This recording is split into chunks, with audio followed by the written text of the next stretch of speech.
राधे राधे दोस्तों, आज की वीडियो में हम बृहस्पतिवार व्रत की कथा सुनेंगे। कथा प्रारंभ। श्री गणेशाय नमः। एक समय की बात है कि भारतवर्ष में एक राजा राज्य करता था। वह बड़ा ही प्रतापी और दानी था। वह नित्य प्रति मंदिर में दर्शन करने जाता था।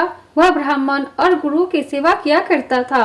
उसके दरवाजे से कोई भी निराश होकर नहीं लौटता था तथा वह प्रत्येक गुरुवार को व्रत रखता एवं पूजन करता था। हर एक दिन गरीबों की सहायता करता, परंतु यह सब बातें उसकी रानी को अच्छी नहीं लगती थी। वह न व्रत करती और न किसी को एक पैसा तक दान में देती थी तथा राजा से भी ऐसा करने को मना किया करती थी।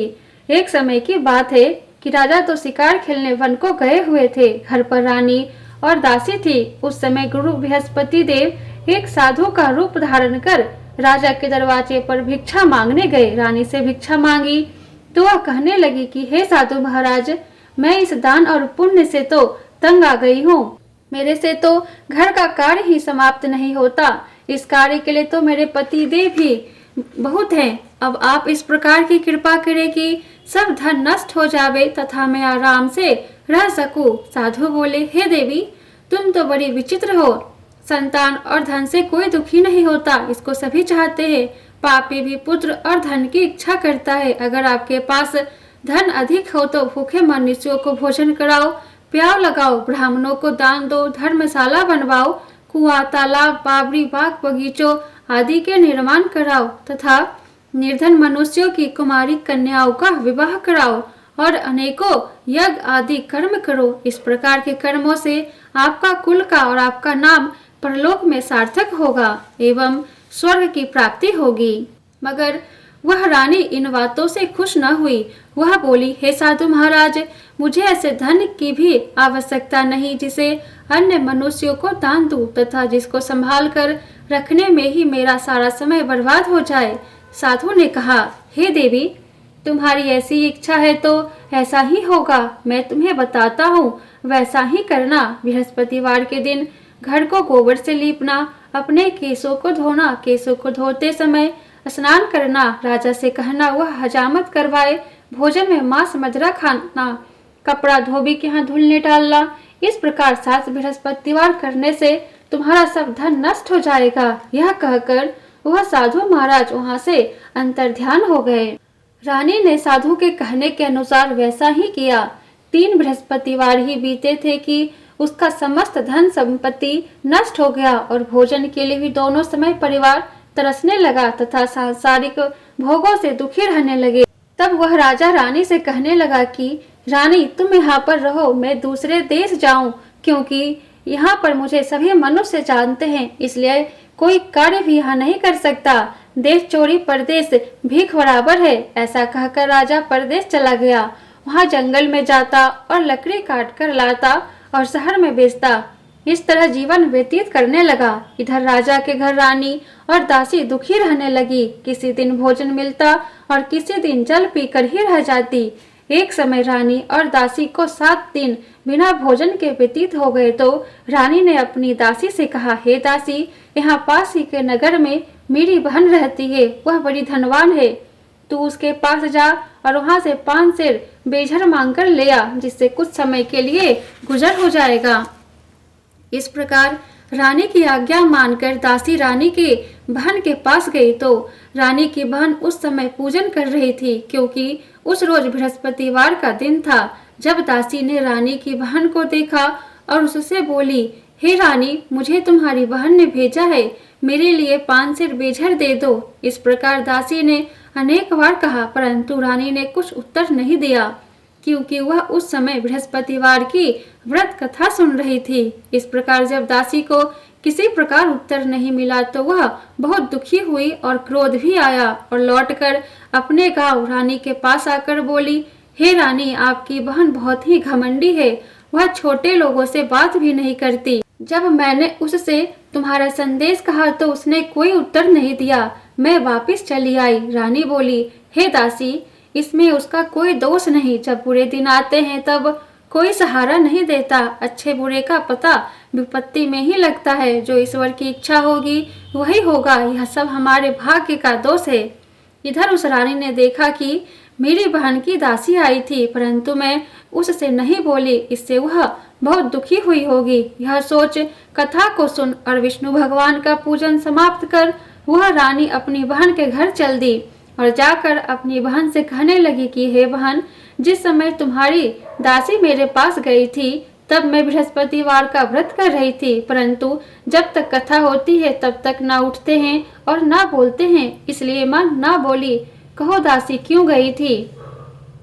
रानी बोली, हमारे घर में अनाज नहीं था, वैसे तुमसे कोई बात छिपी नहीं है, इसी कारण मैंने दासी को तुम्हारे पास 5 सेर बेझर लेने के लिए भेजा था। रानी बोली, बहन, बृहस्पति भगवान सबकी मनोकामना पूर्ण करते हैं, देखो शायद तुम्हारे घर में अनाज रखा हो। इस प्रकार का वचन जब रानी ने सुना तो घर के अंदर गई और वहां से उसे एक घड़ा बेझर का भरा मिल गया। तब तो वह रानी और दासी बहुत ही खुश हुई और दासी कहने लगी, हे रानी देखो, वैसे हमको जब अन्न नहीं मिलता तो हम रोज ही व्रत करते हैं, अगर इनसे व्रत की विधि और कथा पूछ ली जाए तो उसे हम भी किया करेंगे। तब उस रानी ने अपनी बहन से पूछा कि हे बहन, बृहस्पतिवार के व्रत की कथा कैसे है तथा वह व्रत कैसे करना चाहिए? रानी की बहन ने कहा, इस व्रत में चने की दाल मुनक्का से विष्णु भगवान का केले की जड़ में पूजन करे तथा दीपक जलावे, पीला भोजन करे तथा कहानी सुने। इस प्रकार करने से गुरु भगवान प्रसन्न होते हैं, अन्न पुत्र धन देते हैं और मनोकामना पूर्ण करते हैं। इस प्रकार रानी और दासी दोनों ने निश्चय किया कि बृहस्पति भगवान का पूजन जरूर करेंगे। 7 दिन बाद जब बृहस्पतिवार आया तो उन्होंने व्रत रखा, घुड़साल में जाकर चना गुड़ बिन लाई तथा उसकी दाल से केले की जड़ तथा विष्णु भगवान का पूजन किया। अब भोजन पीला कहाँ से आवे? बेचारी बहुत दुखी हुई, परंतु उन्होंने व्रत किया था, इस कारण गुरु भगवान प्रसन्न थे। वे महात्मा के रूप में 2 थालों में सुंदर पीला भोजन लेकर आए और दासी को देकर बोले, हे दासी, यह तुम्हारे और रानी के लिए भोजन है, तुम दोनों करना। दासी भोजन पाकर बहुत प्रसन्न हुई और रानी से बोली, चलो रानी जी भोजन कर लो। रानी को इस विषय में कुछ पता नहीं था, इसलिए वह दासी से बोली, तू ही भोजन कर, क्योंकि तू हमारी व्यर्थ में हंसी उड़ाती है। दासी बोली, एक महात्मा भोजन दे गए हैं। रानी कहने लगी, वह भोजन तेरे लिए ही दे गए हैं, तू ही भोजन कर। दासी ने कहा, वह महात्मा हम दोनों को 2 थालों में भोजन दे गए हैं, इसलिए हम और तुम दोनों ही साथ साथ भोजन करेंगी। इस प्रकार रानी और दासी दोनों ने गुरु भगवान को नमस्कार कर भोजन प्रारंभ किया तथा वह प्रत्येक बृहस्पतिवार को गुरु भगवान का व्रत और विष्णु भगवान का पूजन करने लगी। बृहस्पति भगवान की कृपा से फिर रानी और दासी के पास धन हो गया। रानी फिर उसी प्रकार आलस्य करने लगी। तब दासी बोली, देखो रानी, तुम पहले भी इस प्रकार आलस्य करती थी, तुम्हें धन रखने में कष्ट होता है, इस कारण से भी धन नष्ट हो गया। अब गुरु भगवान की कृपा से धन मिला है तो फिर तुम्हें आलस्य होता है। बहुत मुसीबतों के बाद हमने यह धन पाया है, इसलिए हमें दान पुण्य करना चाहिए। तुम भूखे मनुष्य को भोजन कराओ, प्याव लगाओ, ब्राह्मणों को दान दो, कुआं, तालाब, बावड़ी आदि का निर्माण कराओ, मंदिर पाठशाला बनवाकर दान दो, कुमारी कन्याओं का विवाह कराओ, धन को शुभ कार्यों में खर्च करो, जिससे तुम्हारे कुल का यश बढ़े तथा स्वर्ग प्राप्त हो और पितृ प्रसन्न होवे। तब रानी ने इसी प्रकार के कर्म करने प्रारंभ किए तो काफी यश फैलने लगा। एक दिन रानी और दासी विचार करने लगे कि ना जाने राजा किस दशा में होंगे, उनकी कोई खोज खबर नहीं है। गुरु भगवान से उन्होंने प्रार्थना की और भगवान ने रात्रि में राजा को स्वप्न में कहा, हे राजा, उठ, तेरी रानी तुझको याद करती है, अपने देश को चला जा। राजा प्रातः काल उठा और विचार करने लगा, स्त्री जाति खाने और पहनने की साथी होती है, परंतु भगवान की आज्ञा मानकर वह अपने नगर के लिए चलने को तैयार हुआ। इससे पूर्व जब राजा परदेश चला गया था तो परदेश में दुखी रहने लगा। प्रतिदिन जंगल में से लकड़ी बीनकर लाता और उन्हें शहर में बेचकर अपने दुखी जीवन को बहुत कठिनता से व्यतीत करता था। एक दिन राजा दुखी हो अपनी पुरानी बातों को याद करके रोने लगा। तब उस जंगल में बृहस्पति देव एक साधु का रूप धारण कर आए और राजा के पास आकर बोले, हे लकड़हारे, तुम इस सुनसान जंगल में किस चिंता में बैठे हो? मुझको बतलाओ। यह सुन राजा के नेत्रों में आंसू भर आए और साधु की वंदना कर बोला, हे प्रभु, आप सब कुछ जानने वाले हो। इतना कहकर साधु को अपनी संपूर्ण कहानी सुना दी। महात्मा दयालु होते हैं। वे राजा से बोले, हे राजा, तुम्हारी स्त्री ने बृहस्पति देव का अपराध किया था, जिस कारण तुम्हारी यह दशा हुई। अब तुम किसी प्रकार की चिंता मत करो, भगवान तुम्हें पहले से अधिक धन देगा। देखो, तुम्हारी स्त्री ने बृहस्पतिवार का व्रत प्रारंभ कर दिया है और तुम मेरा कहा मानकर बृहस्पतिवार का व्रत करके चने की दाल, गुड़ और जल को लोटे में डालकर केले का पूजन करो। फिर कथा कहो अथवा सुनो, भगवान तुम्हारी सब मनोकामनाओं को पूर्ण करेंगे। साधु को प्रसन्न देखकर राजा बोला, हे प्रभु, मुझे लकड़ी बेचकर इतना पैसा नहीं मिलता जिससे भोजन करने के उपरांत कुछ बचा सकूं। मैंने रात्रि में अपनी रानी को व्याकुल देखा है। मेरे पास कुछ भी नहीं है जिससे उसकी खबर मंगवा सकूं। फिर मैं कौन सी कहानी कहूं? मुझको तो कुछ भी मालूम नहीं है। साधु ने कहा, हे राजा, तुम किसी बात की चिंता मत करो। बृहस्पतिवार के दिन तुम रोजाना की तरह लकड़ियां लेकर शहर को जाओ। तुमको रोज से दुगना धन प्राप्त होगा, जिससे तुम भली भांति भोजन कर लोगे तथा बृहस्पति देव की पूजा का सामान भी आ जाएगा। बृहस्पतिवार की कहानी इस प्रकार से है। प्राचीन काल में एक ब्राह्मण था। वह बहुत ही निर्धन था। उसके कोई भी संतान नहीं थी। उसकी स्त्री बहुत मालिनता के साथ रहती थी। वह न स्नान करती, न किसी देवता का पूजन करती। प्रातः काल उठते ही सर्वप्रथम भोजन करती, बाद में कोई अन्य कार्य करती थी। इससे ब्राह्मण देवता बहुत दुखी थे। बेचारे बहुत कुछ कहते, किंतु उसका कोई परिणाम न निकला। भगवान की कृपा से ब्राह्मण की स्त्री के कन्या रूपी रत्न पैदा हुआ और वह कन्या अपने पिता के घर में बड़ी होने लगी। वह बालिका प्रातः स्नान करके विष्णु भगवान का जप करने लगी, बृहस्पतिवार का व्रत करने लगी।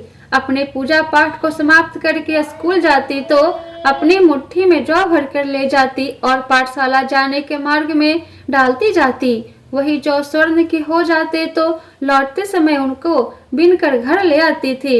एक दिन वह बालिका सूप में उन सोने को जौ को फटक कर साफ कर रही थी। तभी उसकी माँ ने देख लिया और कहा, हे बेटी, सोने को जौ को फटकने के लिए सोने का सूप होना चाहिए। दूसरे दिन गुरुवार था। इस कन्या ने व्रत रखा और बृहस्पति देव से प्रार्थना करके कहा, हे प्रभु, मैंने आपकी पूजा सच्चे मन से की हो तो मेरे लिए सोने का सूप दे दो। बृहस्पति देव ने उसकी प्रार्थना स्वीकार कर ली। रोजाना की तरह वह कन्या जौ फैलाती हुई जाने लगी। जब लौटकर जौ बीन रही थी तो बृहस्पति देव की कृपा से उसे सोने का सूप मिला। उसे वह घर ले आई और उससे जौ साफ करने लगी, परंतु उसकी माँ का वही ढंग रहा। एक दिन की बात है कि वह कन्या सोने के सूप में जौ साफ कर रही थी। उस समय उस शहर का राजपुत्र वहां से होकर निकला। इस कन्या के रूप और कार्य को देखकर मोहित हो गया तथा घर आकर भोजन तथा जल त्याग कर उदास होकर लेट गया। राजा को जब इस बात का पता चला तो अपने प्रधानमंत्रियों के साथ अपने पुत्र के पास गए और बोले, हे बेटा, तुम्हें किस बात का कष्ट है? किसी ने अपमान किया अथवा कोई और कारण है सो कहो, मैं वही कार्य करूंगा जिससे तुम्हें प्रसन्नता हो। अपने पिता की राजकुमार ने बातें सुनी तो वह बोला, मुझे आपकी कृपा से किसी बात का दुख नहीं है। किसी ने मेरा अपमान नहीं किया है, परंतु मैं उस लड़की के साथ विवाह करना चाहता हूँ जो सोने के सूप में जो साफ कर रही थी। यह सुन राजा आश्चर्य में पड़ गया और बोला, हे बेटा, इस तरह की कन्या का पता तुम ही लगाओ। मैं उसके साथ तुम्हारा विवाह अवश्य ही करवा दूंगा। राजकुमार ने उस लड़की के घर का पता बतलाया। तब मंत्री उस लड़की के घर गए और ब्राह्मण देवता को सभी हाल बतलाया। ब्राह्मण देवता राजकुमार के साथ अपनी कन्या का विवाह करने के लिए तैयार हो गए तथा विधि विधान के अनुसार ब्राह्मण की कन्या का विवाह राजकुमार के साथ संपन्न हो गया। कन्या के घर से जाते ही पहले की भांति उस ब्राह्मण देवता के घर में गरीबी का निवास हो गया। अब भोजन के लिए भी अन्न बड़ी मुश्किल से मिलता था। एक दिन दुखी होकर ब्राह्मण देवता अपनी पुत्री के पास गए। बेटी ने पिता की दुखी अवस्था को देखा और अपनी माँ का हाल पूछा। तब ब्राह्मण ने सभी हाल कहा। कन्या ने बहुत सा धन देकर अपने पिता को विदा कर दिया। इस तरह ब्राह्मण का कुछ समय सुखपूर्वक व्यतीत हुआ। कुछ दिन बाद फिर वही हाल हो गया। ब्राह्मण फिर अपनी कन्या के यहाँ गया और सभी हाल कहा तो लड़की बोली, हे पिताजी, आप माताजी को यहाँ ले आओ, मैं उन्हें वह विधि बता दूंगी जिससे गरीबी दूर हो जाए। वह ब्राह्मण देवता अपनी स्त्री को साथ लेकर पहुँचे तो पुत्री अपनी माँ को समझाने लगी, हे माँ, तुम प्रातः काल उठकर प्रथम स्नान आदि करके विष्णु भगवान का पूजन करो तो सब दरिद्रता दूर हो जाएगी। परंतु उसकी माँ ने एक भी बात नहीं मानी और प्रातः काल उठकर अपनी पुत्री के बच्चों का जूठन खा लेती थी। एक दिन उसकी पुत्री को बहुत गुस्सा आया और एक रात एक कोठरी से सभी सामान निकाल दिया और अपनी माँ को उसमें बंद कर दिया। प्रातः काल उसमें से उसे निकाला तथा स्नान आदि करा के पूजा पाठ करवाया तो उसकी माँ की बुद्धि ठीक हो गई और फिर प्रत्येक बृहस्पतिवार को व्रत रखने लगी।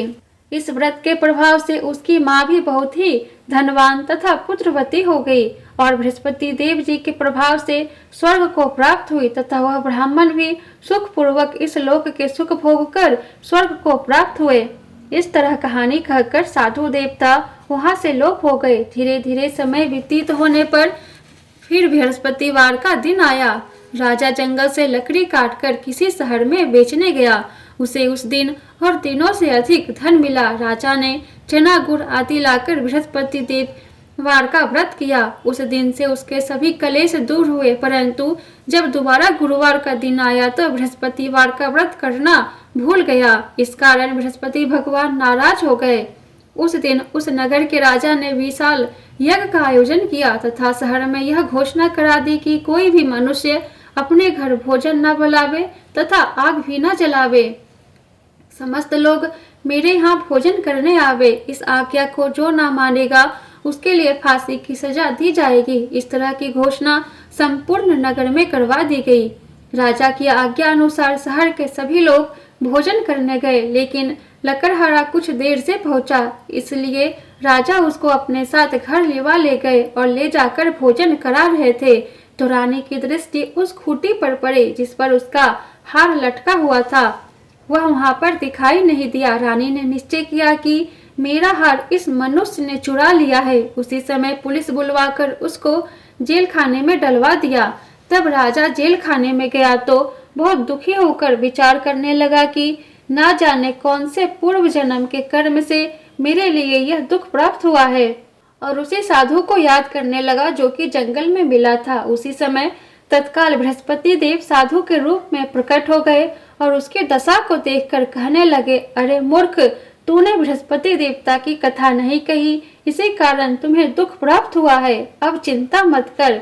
बृहस्पतिवार के दिन जेल खाने के दरवाजे पर 4 पैसे पड़े मिलेंगे, उनसे तू बृहस्पति देव की पूजा करना, तेरे सभी कष्ट दूर हो जाएंगे। बृहस्पतिवार के रोज उसे 4 पैसे मिले। राजा ने कथा कही। उसी रात्रि को बृहस्पति देव ने उस नगर के राजा को स्वप्न में कहा, हे राजा, तुमने जिस आदमी को जेल खाने में बंद कर दिया है वह निर्दोष है, वह राजा है, उसे छोड़ देना। रानी का हार उसी खूंटी पर लटका हुआ है। अगर तू वैसा नहीं करेगा तो मैं तेरे राज्य को नष्ट कर दूंगा। इस तरह के रात्रि स्वप्न देख राजा प्रातः काल उठा और खूंटी पर हार टंगा देखकर लकड़हारे को बुलवाकर क्षमा मांगी तथा राजा के योग्य सुंदर वस्त्र आभूषण देकर विदा किया। गुरुदेव की आज्ञा अनुसार राजा अपने नगर को चल दिया। राजा जब नगर के निकट पहुंचा तो उसे बड़ा ही आश्चर्य हुआ। नगर में पहले से अधिक बाग, तालाब और कुएं तथा बहुत सी धर्मशालाएं, मंदिर आदि बने हुए थे। राजा ने पूछा कि यह किसका बाग और धर्मशाला है। तब नगर के सब लोग कहने लगे कि यह सब रानी और बांदी के है। तो राजा को आश्चर्य हुआ और गुस्सा भी आया। जब रानी ने यह खबर सुनी कि राजा आ रहे हैं तो उसने बांदी से कहा कि हे दासी, देख राजा हमको कितनी बुरी हालत में छोड़ गए थे। वह हमारी ऐसी हालत देखकर लौट ना जाए, इसलिए तू दरवाजे पर खड़ी हो जा। आज्ञा अनुसार दासी दरवाजे पर खड़ी हो गई और राजा आए तो उन्हें अपने साथ ले आई। तब राजा ने क्रोध करके अपनी तलवार निकाली और पूछने लगा, यह बताओ कि यह धन तुम्हें कैसे प्राप्त हुआ है। तब उन्होंने कहा कि हमें यह सब धन बृहस्पति देव के इस व्रत के प्रभाव से प्राप्त हुआ है। राजा ने निश्चय किया कि 7 रोज बाद तो सभी बृहस्पति देव का पूजन करते हैं, परंतु मैं रोजाना दिन में 3 बार कहानी कहा करूंगा तथा रोज व्रत किया करूंगा। अब हर समय राजा के दुपट्टे में चने की दाल बंधी रहती तथा दिन में 3 बार कहानी कहता। एक रोज राजा ने विचार किया कि चलो अपनी बहन के यहाँ हो आवे। इस तरह निश्चय कर राजा घोड़े पर सवार हो अपनी बहन के घर जाने लगा। मार्ग में उसने देखा कि कुछ आदमी एक मुर्दे को लिए जा रहे हैं। उन्हें रोककर राजा कहने लगा, अरे भाइयों, मुझसे बृहस्पति देव की कहानी सुन लो। वे बोले, लो हमारा तो आदमी मर गया है, इसको अपनी कथा की पड़ी है। परंतु कुछ आदमी बोले, अच्छा कहो, हम तुम्हारी कथा भी सुनेंगे। राजा ने दाल निकाली और कथा कहने लगा। जब कथा आधी हुई थी कि मुर्दा हिलने लगा और जब कथा समाप्त हो गई तो राम राम कहकर वह मनुष्य खड़ा हो गया। आगे मार्ग में उसे एक किसान खेत में हल चलाता मिला। राजा ने उसे देखा और उससे बोला, अरे भैया, तुम मुझसे बृहस्पतिवार की कथा सुन लो। किसान बोला, जब तक मैं तेरी कथा सुनूंगा तब तक 4 हरैया जोत लूंगा, जा अपनी कथा किसी और को सुनाना। इस तरह राजा आगे चलने लगा। राजा के हटते ही बैल पछाड़ खाकर गिर गए तथा उसके पेट में बहुत जोर से दर्द होने लगा। उस समय उसकी माँ रोटी लेकर आई। उसने जब यह देखा तो अपने पुत्र से सब हाल पूछा और बेटे ने सभी हाल कह दिया। तो बुढ़िया दौड़ी दौड़ी उस घुड़सवार के पास गई और उससे बोली, मैं तेरी कथा सुनूंगी, तू अपनी कथा मेरे खेत पर चलकर ही कहना। राजा ने बुढ़िया के खेत पर जाकर कथा कही, जिसके सुनते ही वह बैल खड़े हुए तथा किसान के पेट का दर्द बंद हो गया। राजा अपनी बहन के घर पहुंच गया। बहन ने भाई की खूब मेहमानी की। दूसरे रोज प्रातः काल राजा जागा तो वह देखने लगा कि सब लोग भोजन कर रहे हैं। राजा ने अपनी बहन से कहा कि ऐसा कोई मनुष्य है जिसने भोजन नहीं किया हो, मुझसे बृहस्पतिवार की कथा सुन ले। बहन बोली, हे भैया, यह देश ऐसा ही है, पहले यहाँ लोग भोजन करते हैं, बाद में अन्य काम करते हैं। अगर कोई पड़ोस में हो तो देख आओ। वह ऐसा कहकर देखने चली गई, परंतु उसे कोई भी ऐसा व्यक्ति नहीं मिला जिसने भोजन न किया हो। अतः वह एक कुम्हार के घर गई जिसका लड़का बीमार था। उसे मालूम हुआ कि उनके यहाँ 3 रोज से किसी ने भोजन नहीं किया है। रानी ने अपने भाई की कथा सुनने के लिए कुम्हार से कहा। वह तैयार हो गया। राजा ने जाकर बृहस्पतिवार की कथा कही, जिसको सुनकर उसका लड़का ठीक हो गया। अब तो राजा की प्रशंसा होने लगी। एक दिन राजा ने अपनी बहन से कहा कि हे बहन, हम अपने घर को जाएंगे, तुम भी तैयार हो जाओ। राजा की बहन ने अपनी सास से पूछा तो सास बोली, हाँ चली जा, परंतु अपने लड़कों को मत ले जाना, क्योंकि तेरे भाई को कोई संतान नहीं होती है। बहन ने अपने भैया से कहा, हे भैया, मैं तो चलूंगी मगर कोई बालक नहीं जाएगा। राजा बोला, जब कोई बालक नहीं चलेगा तब तुम ही जाकर क्या करोगी। बहुत दुखी मन से राजा अपने नगर को लौट आया। राजा ने अपनी रानी से कहा, हम निर्वंशी राजा है, हमारा मुंह देखने का धर्म नहीं है और कुछ भोजन आदि नहीं किया। रानी बोली, हे राजन, बृहस्पति देव ने हमें सब कुछ दिया है तो वो हमें संतान भी अवश्य देंगे। उसी रात को बृहस्पति देव ने राजा को स्वप्न में कहा, हे राजा, उठ, सभी सोच त्याग दे, तेरी रानी गर्भ से है। राजा को यह बात सुनकर बहुत खुशी हुई। 9वें महीने में उसके गर्भ से एक सुंदर पुत्र पैदा हुआ। तब राजा बोला, हे रानी, स्त्री बिना भोजन के रह सकती है पर बिना कहे नहीं रह सकती। जब मेरी बहन आवे तो तुम उससे कुछ न कहना। रानी ने सुनकर हाँ कर दी। जब राजा की बहन ने यह शुभ समाचार सुना तो वह बहुत खुश हुई तथा बधाई लेकर अपने भाई के यहाँ आई। तभी रानी ने कहा, घोड़ा चढ़कर तो नहीं आई, गधा चढ़कर आई। राजा की बहन बोली, भाभी, मैं इस प्रकार ना कहती तो तुम्हें औलाद कैसे मिलती। बृहस्पति देव ऐसे ही है, जैसी जिसके मन में कामनाएं होती है सभी को पूर्ण करते हैं। जो सद्भावना पूर्वक बृहस्पतिवार का व्रत करता है एवं कथा पढ़ता है अथवा सुनता है और दूसरों को सुनाता है, बृहस्पति देव उसकी सभी मनोकामना पूर्ण करते हैं। भगवान बृहस्पति देव उनकी सदैव रक्षा करते हैं। संसार में सच्ची भावना और श्रद्धा से भगवान जी का पूजन व व्रत करते हैं, उनकी सभी मनोकामनाएं पूर्ण होती है। जैसे सच्ची भावना से रानी और राजा ने उनकी कथा का गुणगान किया तो उनकी सभी इच्छाएं बृहस्पति देव जी ने पूर्ण की थी। इसलिए सबको कथा सुनने के बाद प्रसाद लेकर जाना चाहिए। हृदय से उनका मनन करते हुए जयकारा बोलना चाहिए। बोलो बृहस्पति देव की जय, विष्णु भगवान की जय। इति बृहस्पतिवार की कथा समाप्त। वीडियो पसंद आया हो तो वीडियो को लाइक कर दे और ऐसे वीडियो देखने के लिए चैनल को सब्सक्राइब करके बेल आइकन को ऑन कर ले, जिससे मेरी अगली आने वाली वीडियो की नोटिफिकेशन सबसे पहले आपको मिले। तो फिर मिलती हूँ मैं आपसे नेक्स्ट वीडियो में। जय श्री कृष्णा, राधे राधे।